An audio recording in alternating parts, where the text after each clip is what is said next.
Hello everyone, I am Sunny, your physics teacher. Welcome back to my YouTube channel simple harmonic motion के आज के इस lecture में हम एक जेई एडवांस लेवल की एक बहुत इंटरेस्टिंग प्रॉब्लम को सोल्व करेंगे। मजा आएगा इस प्रॉब्लम में। तो देखो इस प्रॉब्लम में क्या गिवन है।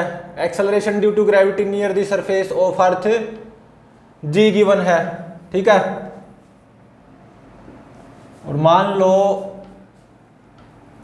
ये स्मूथ ग्राउंड है, ठीक है, स्मूथ ग्राउंड। इस स्मूथ ग्राउंड पे यहां पे M1 मास का ब्लॉक रखा हुआ है और यहां पे M2 मास का ब्लॉक रखा हुआ है, ठीक है।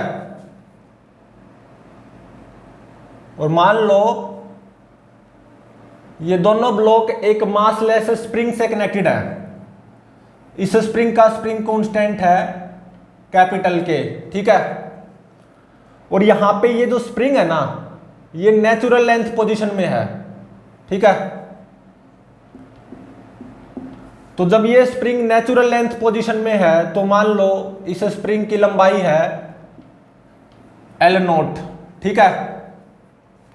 और ये दोनों ब्लॉक रेस्ट पे हैं, दोनों ब्लॉक से ये स्प्रिंग कनेक्टेड है स्प्रिंग कांस्टेंट के। और ये स्प्रिंग नेचुरल लेंथ पोजीशन पे है जैसा कि दिखाई दे रहा है। नेचुरल लेंथ पोजीशन में स्प्रिंग की लंबाई मान लो L0 है, ठीक है।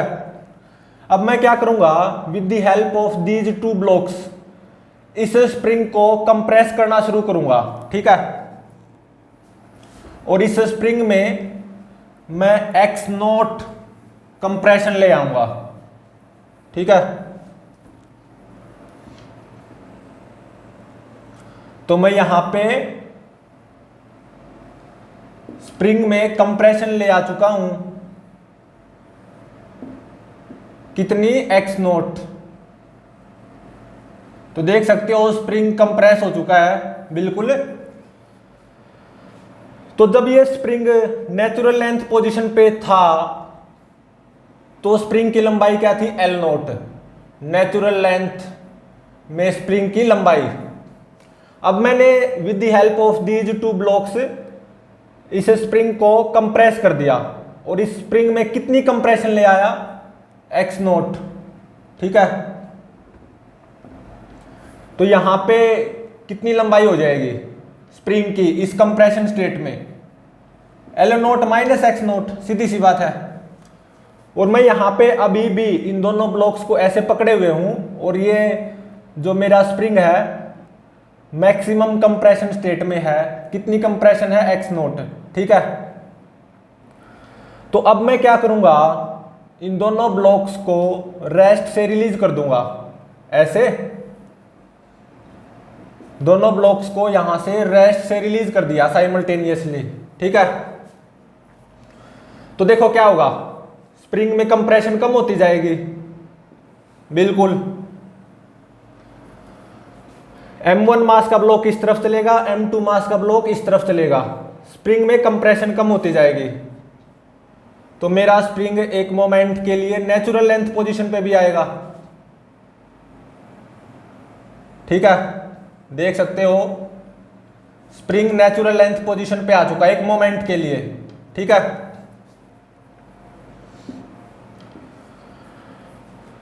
अब मेरा स्प्रिंग नेचुरल लेंथ पोजीशन पे आ चुका है। तो नेचुरल लेंथ पोजीशन में स्प्रिंग की लंबाई कितनी, L0, सही बात है। तो अब देखो जैसे ही मैंने इस मैक्सिमम कंप्रेशन स्टेट से दोनों ब्लॉक्स को रेस्ट से रिलीज किया, ऐसे छोड़ दिया, तो ये ब्लॉक इस डायरेक्शन में चलेगा, ये ब्लॉक इस डायरेक्शन में चलेगा। इस स्प्रिंग में कंप्रेशन कम होती जाएगी, स्प्रिंग में कंप्रेशन कम होती गई, कम होती गई। एक मोमेंट के लिए स्प्रिंग नेचुरल लेंथ पोजीशन पे आएगा, ठीक है। इस ब्लॉक की रफ्तार ऐसे, वो क्या होगी, V1 मैक्सिमम। इस ब्लॉक की रफ्तार ऐसे, वो होगी V2 मैक्सिमम, ठीक है। नेचुरल लेंथ पोजीशन पे इन दोनों ब्लॉक्स की इंडिविजुअल रफ्तार वो मैक्सिमम क्यों होगी, वो अभी थोड़ी देर में समझ में आएगा। तो अब देखो जब मेरा ये स्प्रिंग एक मोमेंट के लिए नेचुरल लेंथ पोजीशन पे आया है तो स्प्रिंग फोर्स क्या होगा, जीरो होगा। तो इसका मतलब है जब मेरा ये स्प्रिंग एक मोमेंट के लिए नेचुरल लेंथ पोजीशन पे आएगा, इन दोनों ब्लॉक्स पे नेट फोर्स वो क्या आएगा, 0। तो इसका मतलब m1 मास ब्लॉक की ये मीन पोजीशन होगी, m2 मास ब्लॉक की ये मीन पोजीशन होगी। ठीक है,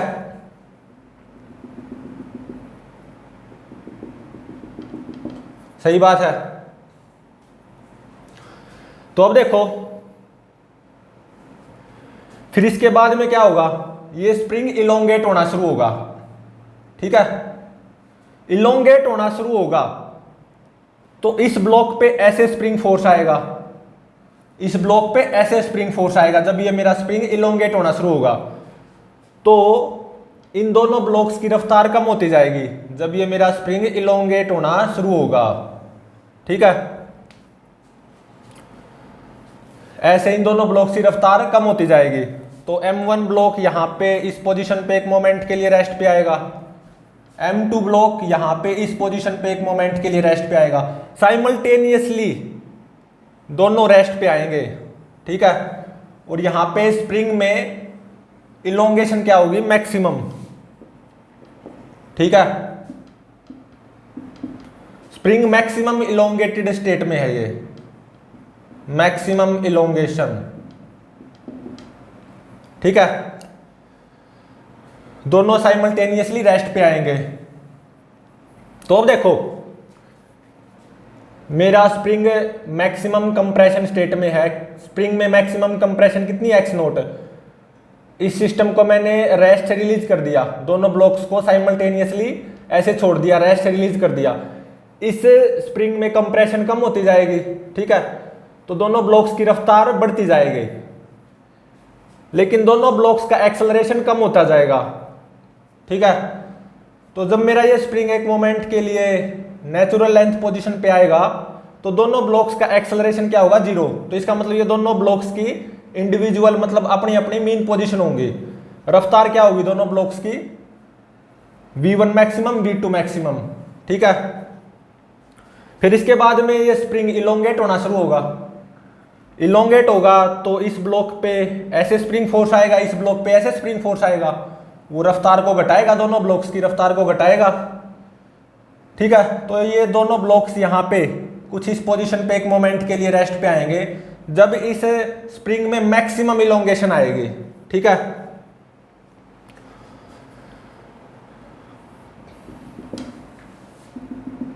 तो अब देखो मान लो ये जो दूरी है ये x1 है और ये जो दूरी है ये x2 है। ठीक है, तो अब ये देखो चाहे इस स्प्रिंग में कंप्रेशन होगी या इलोंगेशन होगी, अगर मैं पूरे सिस्टम की बात करूं, टू ब्लॉक सिस्टम की बात करूं, सिस्टम पे नेट फोर्स वो क्या रहेगा, 0। वो कैसे, जब मेरा ये स्प्रिंग कंप्रेशन स्टेट में होगा तो इस ब्लॉक पे ऐसे स्प्रिंग फोर्स आएगा, तो इस ब्लॉक पे ऐसे उतना ही स्प्रिंग फोर्स आएगा। और जब मेरा ये सिस्टम इलोंगेशन स्टेट में होगा तो इस ब्लॉक पे ऐसे स्प्रिंग फोर्स आएगा, इस ब्लॉक पे उतना ही ऐसे स्प्रिंग फोर्स आएगा। तो पूरे सिस्टम पे नेट फोर्स 0 रहना है। तो इसका मतलब है acceleration of centre of mass of system will be 0। Two block system के सेंटर ऑफ मास का एक्सेलरेशन 0 रहेगा। तो इसका मतलब velocity of centre of mass वो क्या रहेगी, कांस्टेंट। अब देखो मैंने इस पोजीशन से मतलब जब इस स्प्रिंग में मैक्सिमम कंप्रेशन थी x नोट, दोनों ब्लॉक्स को साइमल्टेनियसली रेस्ट से रिलीज किया था। तो इस पोजीशन पे सेंटर ऑफ मास मान लो कुछ यहाँ पे होगा, तो सेंटर ऑफ मास रेस्ट पे था, दोनों ब्लॉक्स को साइमल्टेनियसली रेस्ट से रिलीज किया था, तो सेंटर ऑफ मास रेस्ट पे था। तो इसका मतलब velocity of centre of mass constant रहेगी और वो क्या रहेगी, 0। तो इसका मतलब centre of mass of this two block system will remains at rest. Centre of mass move नहीं करेगा। ठीक है, सेंटर ऑफ मास तो वहीं की वहीं पे रहेगा। ठीक है,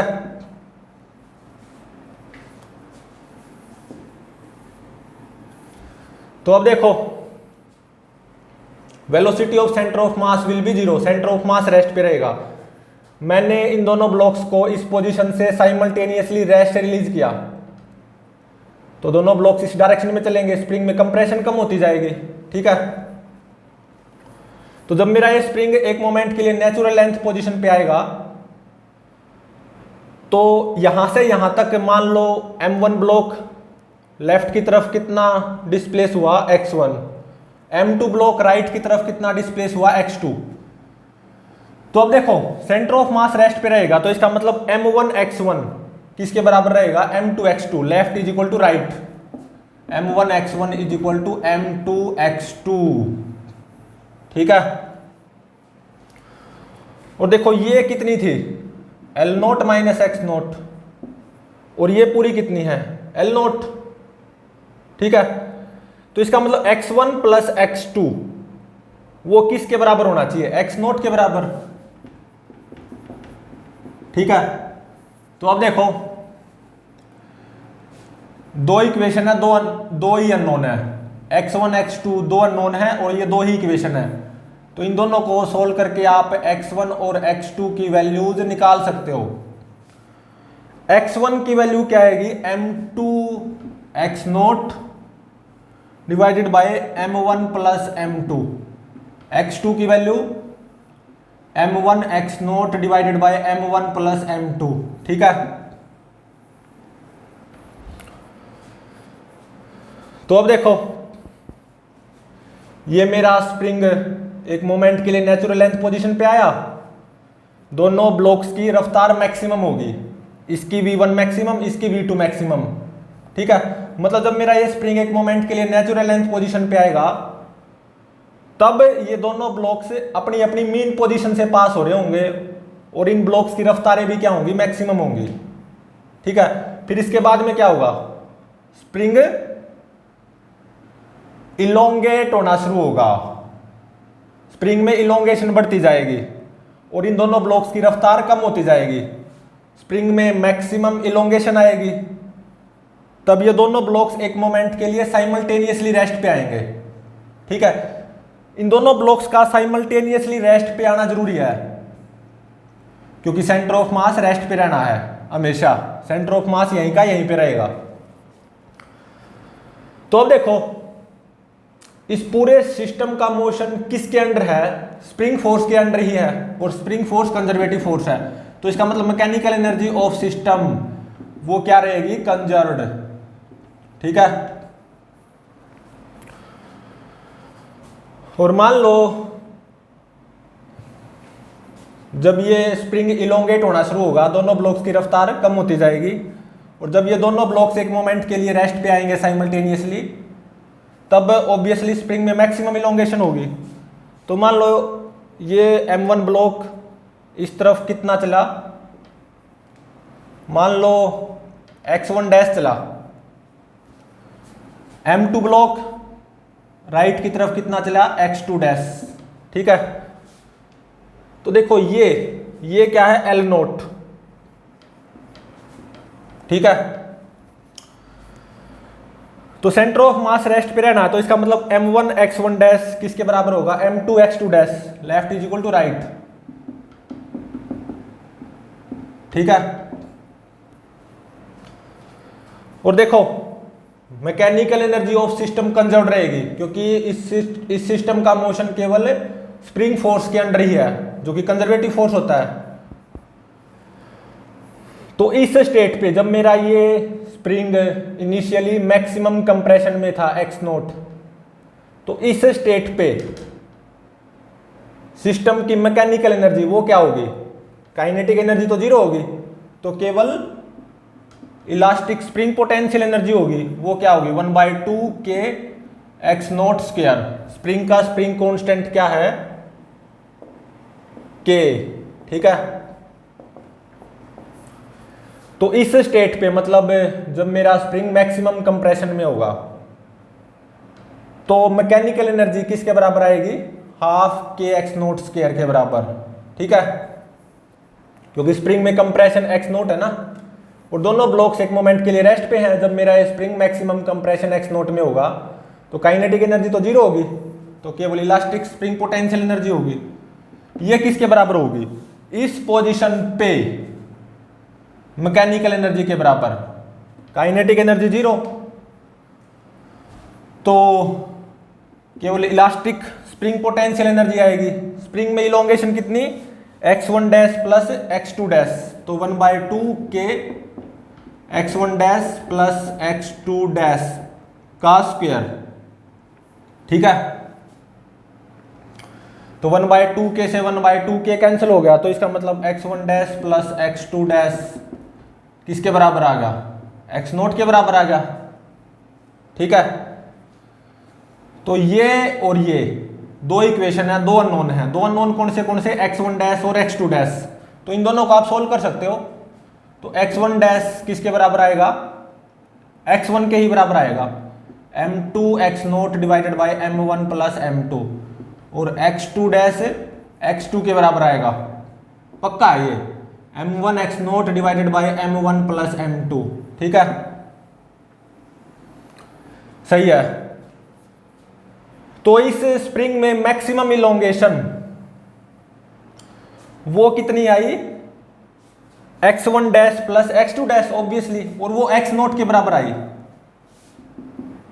तो इसका मतलब स्प्रिंग में मैक्सिमम इलोंगेशन उतनी ही आएगी जितनी स्प्रिंग में मैक्सिमम कंप्रेशन आएगी। ठीक है, तो अब देखो ये जो दोनों ब्लॉक्स है ना, ऐसे सिंपल हार्मोनिक मोशन परफॉर्म करेंगे अबाउट देयर अपनी अपनी mean position, about their individual mean position, और ऐसे सिंपल हार्मोनिक मोशन परफॉर्म करते रहेंगे। ठीक है, और मीन पोजीशन कौन सी होगी? जब नेट फोर्स जीरो होगा, मतलब जब मेरा स्प्रिंग एक मोमेंट के लिए नेचुरल लेंथ पोजीशन पे आएगा। ठीक है, तो मेरे को ये कैसे पता चला कि ये दोनों ब्लॉक्स ऐसे सिंपल हार्मोनिक मोशन परफॉर्म करेंगे? ये कैसे पता चला? अभी पता करते हैं।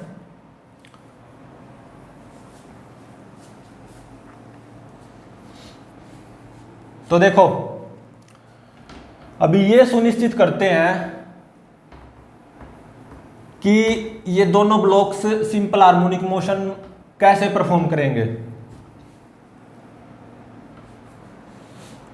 x1 डैश x1 के बराबर आया, x2 डैश x2 के बराबर आया। ठीक है,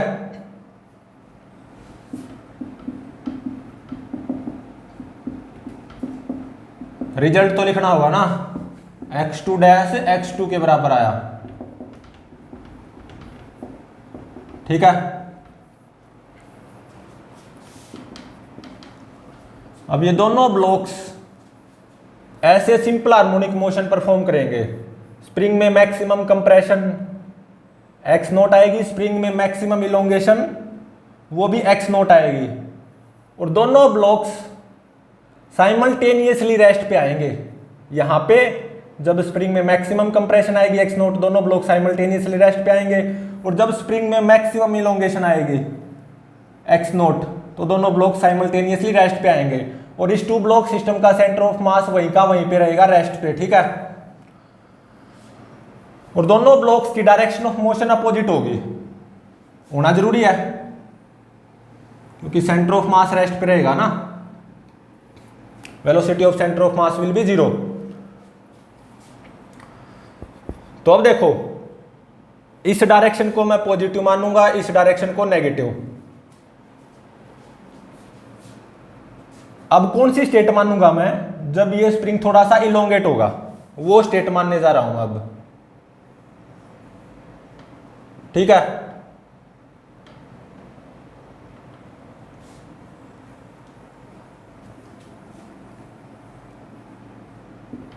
स्प्रिंग को मैंने थोड़ा सा इलोंगेट मान लिया इस स्टेट से अगली।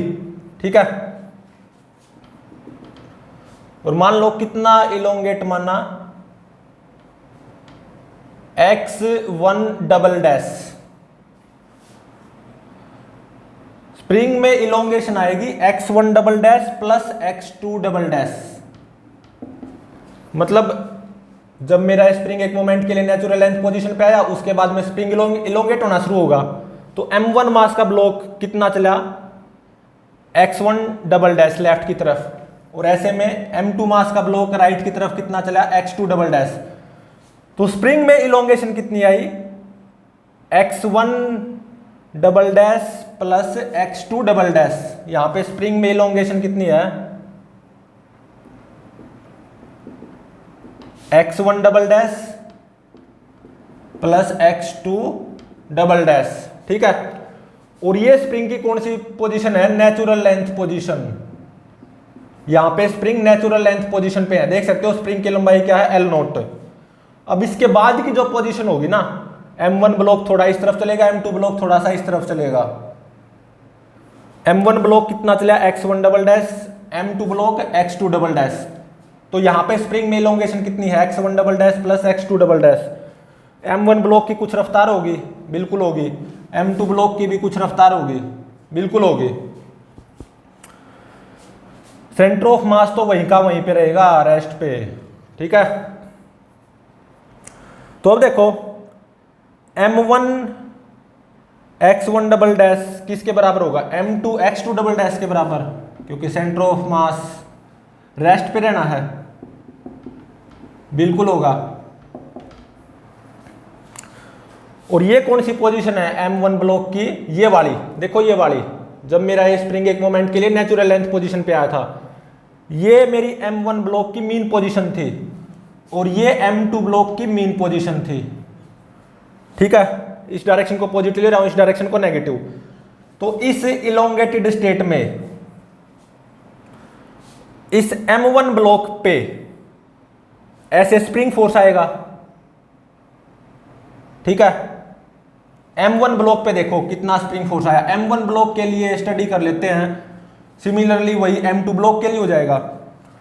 तो जब मेरे इस स्प्रिंग में इलोंगेशन कितनी है, x1 double dash plus x2 double dash, तो इस m1 ब्लॉक पे ऐसे स्प्रिंग फोर्स आएगा ना, और वही इस m1 ब्लॉक पे नेट फोर्स हो जाएगा, और ऐसे आया है तो इस डायरेक्शन को नेगेटिव, और वो कितना आएगा, k इंटू में elongation in this spring x1 double dash plus x2 double dash, ठीक है। और माइनस साइन आगे लगाना जरूरी, क्योंकि ऐसे आया ना स्प्रिंग फोर्स, वही नेट फोर्स हो जाएगा इस m1 ब्लॉक पे, ठीक है। और इस डायरेक्शन को नेगेटिव लिया तो यहां पे माइनस साइन लगाओ, माइनस के इंटू में x1 double dash plus x2 double dash. x2 double dash की वैल्यू यहां से पुट कर दो, क्या होगी, m1 x1 double dash divided by m2, और यहां पे x1 डबल डैश को कॉमन ले लो, x1 डबल डैश को कॉमन ले लो, तो ये क्या आ जाएगा, m2 plus m1 divided bye m2, ठीक है। तो देखो ये सिंपल हार्मोनिक मोशन की इक्वेशन आई है for this m1 block. Net force on this m1 block at this position, mean position से लेफ्ट की तरफ x1 डबल डैश डिस्टेंस दूर है m1 ब्लॉक, तो इस पोजीशन पे m1 ब्लॉक पे नेट फोर्स इतना आया। ये तो सिंपल हार्मोनिक मोशन की इक्वेशन है, माइनस के equivalent x1 double dash, simple harmonic motion की इक्वेशन है ये तो SHM कांस्टेंट मतलब के इक्विवेलेंट वो कितना आ गया, k इंटू में m2 plus m1 divided bye m2, ये आ गया SHM कांस्टेंट, ठीक है। पता चल गया ना कि ये दोनों ब्लॉक्स ऐसे सिंपल हार्मोनिक मोशन परफॉर्म करेंगे अबाउट देयर मीन पोजीशंस, ठीक है। साइमल्टेनियसली दोनों ब्लॉक रेस्ट पे आएंगे, देख सकते हो, और दोनों ब्लॉक्स की डायरेक्शन ऑफ मोशन अपोजिट रहेगी क्योंकि सेंटर ऑफ मास रेस्ट पे है ना। तो अपनी अपनी मीन पोजीशन के अबाउट ये सिंपल हार्मोनिक मोशन परफॉर्म करेंगे। मीन पोजीशन कब आएगी दोनों ब्लॉक्स की? जब ये स्प्रिंग एक मोमेंट के लिए नेचुरल लेंथ पोजीशन पे आएगा, तब ये दोनों ब्लॉक्स मीन पोजीशन से पास होंगे। ठीक है,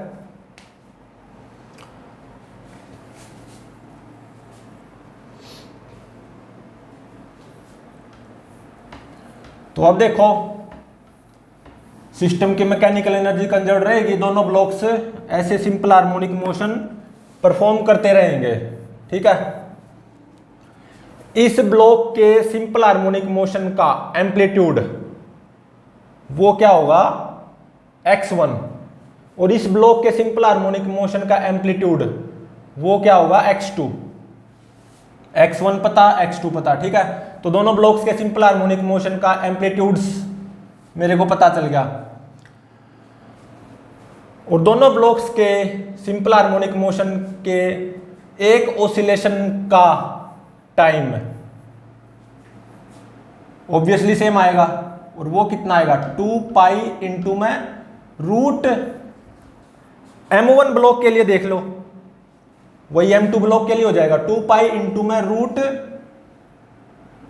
m1 divided by k equivalent SHM constant, 2 pi into में root m1 divided by SHM constant. m1 block के लिए किया ना मैंने, वो सिमिलरली m2 ब्लॉक के लिए हो जाएगा। मेरे को ये पाया ना, मैंने ये पाया कि m1 block simple harmonic motion perform करेगा, क्योंकि इस पोजीशन पे m1 ब्लॉक पे नेट फोर्स जो कि स्प्रिंग फोर्स ही होगा वो इतना आया। ये तो सिंपल हार्मोनिक मोशन की इक्वेशन थी, तो इसका मतलब m1 block simple harmonic motion perform करेगा, तो सिमिलरली m2 ब्लॉक भी सिंपल हार्मोनिक मोशन परफॉर्म करेगा। तो time period of one oscillation of SHM of both blocks will be same. m1 block के लिए निकाल दो, वही m2 ब्लॉक के लिए हो जाएगा 2 पाई इंटू में root m1 divided by SHM constant k into में m1 plus m2 divided by m2, तो m2 ऊपर पहुंच गया। ठीक है, तो ये आएगा time period of one oscillation of SHM of both blocks. ठीक है, अब जब मेरा ये m1 ब्लॉक और m2 ब्लॉक अपनी अपनी मीन पोजीशन से पास हो रहे होंगे, मतलब जब मेरा स्प्रिंग एक मोमेंट के लिए नेचुरल लेंथ पोजीशन पे आएगा, तो इन दोनों ब्लॉक्स की रफ्तार मैक्सिमम होगी, चाहे ऐसे या ऐसे। ठीक है, चाहे ऐसे ऐसे या ऐसे ऐसे, मतलब चाहे जाते वक्त या आते वक्त दोनों ब्लॉक्स की अपनी अपनी रफ्तारें मैक्सिमम होंगी जब ये दोनों ब्लॉक से अपनी अपनी मीन पोजीशन से पास हो रहे होंगे। तो V1 मैक्सिमम ये किसके बराबर आएगी? By using simple harmonic motion formula, m1 block के सिंपल हार्मोनिक मोशन का amplitude which will be x1 and x1 is m2 x0 divided by m1 plus m2। V1 maximum क्या हो जाएगा? Amplitude of SHM of m1 block into में angular frequency of SHM, मतलब omega. और omega क्या आएगी? Time period of one oscillation of SHM वो क्या होता है? 2 पाई बाय ओमेगा। तो यहां से ओमेगा क्या आ जाएगी? रूट के m1 plus m2 divided by m1 m2। ठीक है, तो इस m1 ब्लॉक की मैक्सिमम रफ्तार V1 मैक्सिमम वो यहां से कितनी आएगी? ये यहां से कितनी आएगी?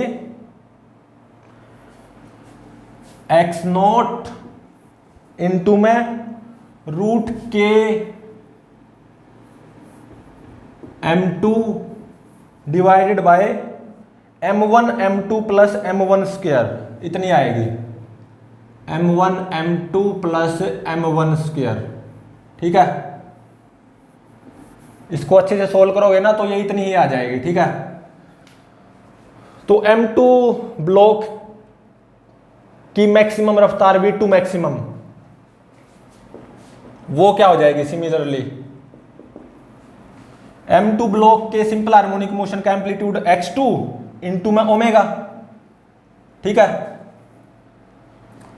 x2 ये रहा और ओमेगा कितना होगा रूट के इंटू में m1 plus m2 divided by m1 m2, तो x2 इंटू में दिस ओमेगा, ये भी v2 मैक्सिमम आ जाएगी और ये कितनी आएगी x0 इंटू में रूट के m1 divided bye m1 m2 plus m2 square, ठीक है, ये आ जाएगी। और मेरा ये जो सिस्टम है टू ब्लॉक सिस्टम ऐसे ओसिलेशंस करता रहेगा, ये रुकने वाला नहीं है, ठीक है। दोनों ब्लॉक साइमल्टेनियसली रेस्ट पे आएंगे और दोनों ब्लॉक्स के डायरेक्शन ऑफ मोशन क्या होगी अपोजिट होगी, दोनों ब्लॉक्स की डायरेक्शन ऑफ मोशन क्या रहेगी अपोजिट, क्योंकि इस टू ब्लॉक सिस्टम का सेंटर ऑफ मास रेस्ट पे ही रहना है, ठीक है।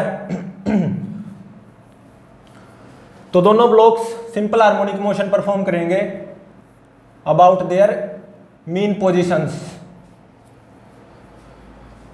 m1 ब्लॉक के सिंपल हार्मोनिक मोशन का जो एम्पलीट्यूड होगा वो x1 होगा, m2 ब्लॉक के सिंपल हार्मोनिक मोशन का एम्पलीट्यूड वो x2 होगा, ठीक है। और time period of one oscillation of SHM of both blocks will be same and that will be equal to this 2 pi into में root m1 m2 divided by k m1 plus m2, ठीक है।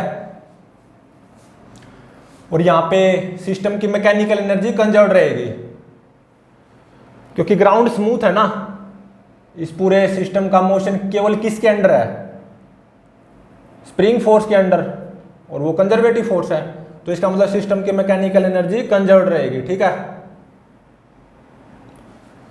तो please channel को like share और subscribe जरूर करें।